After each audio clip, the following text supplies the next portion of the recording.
Once upon a time, there was a village in a far distance. It was on top of a high mountain. It was surrounded by trees from the south, north, east, and west.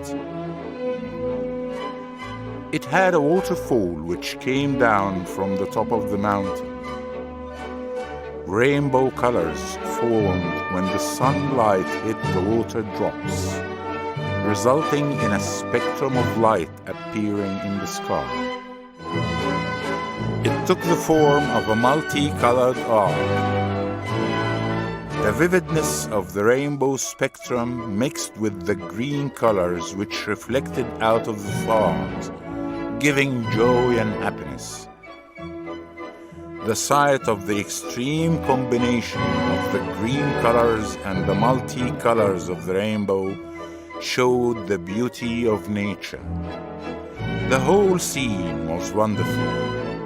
Every day, the villagers got up in the early morning. They all worked hard on their farms from sunrise to sunset. Thus, the farms were full of fresh vegetables, fruit, and even flour. The villagers were poor, but they were very happy. In the forest which surrounded the village, there were a lot of monkeys moving around. The monkeys stole and ate anything and everything: bread, vegetables, fruit, and even flowers when they were attacking the village. Every time the villagers came out to beat them, but without any success. The monkeys kept stealing the food and escaping to the forest. After a while, the villagers decided to put some guards on duty. When it got dark, some villagers guarded the village against the monkeys' attacks. Although they made big towers to watch and monitor the monkeys, they never managed to stop their attacks. The monkeys were attacking silently and in big numbers. They were moving fast and attacked all of a sudden. The war between the villagers and the monkeys was to continue. It never stopped. And as time passed, the monkeys' numbers grew bigger and bigger. The villagers met to have a plan. The village chief was a wise old man with a gray beard. He asked the villagers what to do about the monkeys' attacks. One of the villagers said, "Let's set fire to the surrounding forest." The chief replied, "It is very dangerous to set fire to the forest, as it could reach the village itself and kill all the people." He continued, "Even if the fire did not reach the village, the smoke would suffocate us all." Another villager said, "We could hide our food and stuff from the monkeys." "How could we hide the food which we plant on the farms?" the chief said. "In addition, the monkeys are searching everywhere." A third villager said, "We could dig a big hole and put some food in it. When the monkeys come to eat it, we can bury them." "The monkeys are moving fast and they can climb easily," the chief replied. "It won't work." A fourth one suggested, "We could hunt them, put them in a big cage and then get rid of them." The chief laughed and said, "What a silly idea! What could we do with those big numbers of monkeys?" Finally, the chief said, "I think it's better to get some dogs which may scare the monkeys and guard us." He continued, "Let's try this, and we meet next week to discuss the results." The villagers got every dog they had. They trained them to chase the monkeys whenever they saw them. The dogs were now guarding the farms, houses, and food stores. The villagers offered food to the dogs. 1 week passed and the dogs were on duty. No monkeys appeared. The chief felt that his plan was working well. 2 weeks passed and the monkeys got very hungry. They began to show up again. They attacked in bigger numbers. As monkeys were faster and smarter than dogs, they divided themselves into 3 groups. One group was to distract the dogs by pulling their tails, punching their faces, or scratching their bodies. The dogs were running around here and there to catch the monkeys, but they couldn't. The second group was to scare the villagers to make them stay in their homes. The third group was to steal the food from the farms and food stores. The monkeys' plan worked well, and the villagers lost all their food again. Before the next meeting, a very rich, well-dressed man appeared and asked to meet the village chief to discuss a very important issue. The villagers told the chief that a stranger wanted to meet him on a very important issue. The chief told them that he would meet him the next day. On the next day, the man went to meet the chief. "Hello, chief. It's nice to meet you," the man said. "It's nice to meet you too. Have a seat," the chief said. The man sat down and began to talk. "Look, chief, I've heard a lot about you, your wisdom and your great mind," the man said. "I know that you are really a great man," he continued. The chief smiled from ear to ear. He rubbed his long gray beard and said, "It seems that you know a lot about me. Go on." "Look, sir, my name is Bharat. I'm a monkey trader," the man said. "And I would like to buy monkeys from the villagers and sell them to the circus." The chief was very surprised and happy at heart, but he decided not to show his happiness as he thinks of himself a wise, great man. "Okay, let me think about that," the chief said. After a while, the chief decided to introduce the monkey trader to the villagers.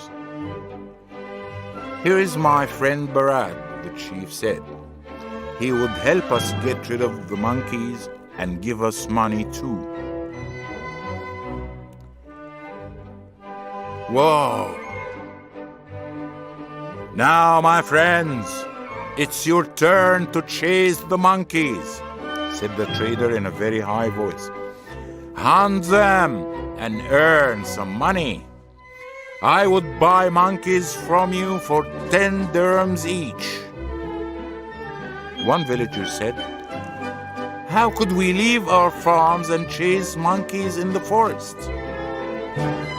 The plants in the farms would die," he continued. "You shut up and do what I order you to do," the chief cried. "I'm the leader here." The poor villagers were very happy that they will get rid of the monkeys and make money too. The trader ordered the villagers to build a very big cage to collect the monkeys in. He also ordered his assistant to give the villagers 10 dirhams for each monkey they hunted. The poor villagers worked hard to make the big cage fast. They also worked harder to make their traps. Some of them spun nets. Others made axes to break the forest trees, and a third party made catapults to throw stones on the monkeys. Every day, the poor villagers got up early and went to the forest to hunt the monkeys. They left their farms and they didn't pay attention to them. The farms were getting worse day after day. Every day in the early morning, the poor villagers went to the forest looking for the monkeys to hunt them. They chased and caught every monkey they could get. At night, they all came back with their catch. They delivered the monkeys to the assistant to put them in the big cage. The assistant counted the monkeys and paid money to each villager. Day after day, the man bought thousands of monkeys at 10 dirhams each. And as supply started to diminish, the villagers stopped their efforts. They never asked themselves what the trader could do with all those monkeys. The monkey trader further announced that he would go on a business trip. He added that he would buy monkeys at 20 dirhams each. The assistant would pay the money to the villagers. The new price renewed the efforts of the villagers, and they started catching monkeys again. Again, every day in the early morning, the poor villagers would go to the forest looking for the monkeys to hunt them. At night, they always came back and gave them to the assistant, and the assistant paid them in return. Soon, the numbers diminished even further, and people started going back to their tainted farms. After that, the offered rate increased to 25 dirhams for each monkey they hunted. And soon the supply of monkeys became so little that it was a big effort to even see a monkey. At that point, the villagers were very happy that they were getting rich. They thanked God that they had a wise chief. They felt that they didn't need to work hard on their farms anymore. The chief was very proud of himself and the deal he made. Finally, the monkey trader asked the chief to gather all villagers in the big yard to make a very important announcement. Now, friends, I announce that I would buy monkeys at 50 dirhams, the monkey trader said. However, since I have to go to the city again on some business, my assistant will buy them on my behalf until I come back, the monkey trader continued. All the villagers were happy and the chief was the happiest one. The villagers went directly to the forest to get more monkeys, but they didn't find any more. So they went back to the village feeling unhappy. Day after day, they found no monkeys to hunt. Suddenly, the assistant said to the chief, I have an idea. My boss is absent, and he doesn't know how many monkeys the villagers have fought before. So, I can sell the monkeys to the villagers at 35 dirhams each. And when the boss returns, you can sell the monkeys back to him for 50 dirhams. The chief was very pleased with the idea and he told the villagers to do so. The villagers squeezed up all their savings to buy the monkeys. They sold everything they had to other villages. They collected as much money as they could to buy the monkeys. The assistant sold them all the monkeys he had.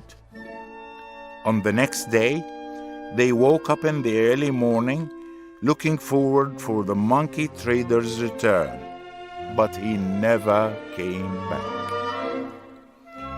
Then they decided to go to the assistant's place to ask him, but they didn't find him either. They never saw the man nor his assistant again. Only monkeys everywhere. As the villagers were very angry at that, the chief gathered them and said, Never mind, dear villagers. I'll capture this cheater and get your money back. He won't get away from me. I'll follow him to the end of the world."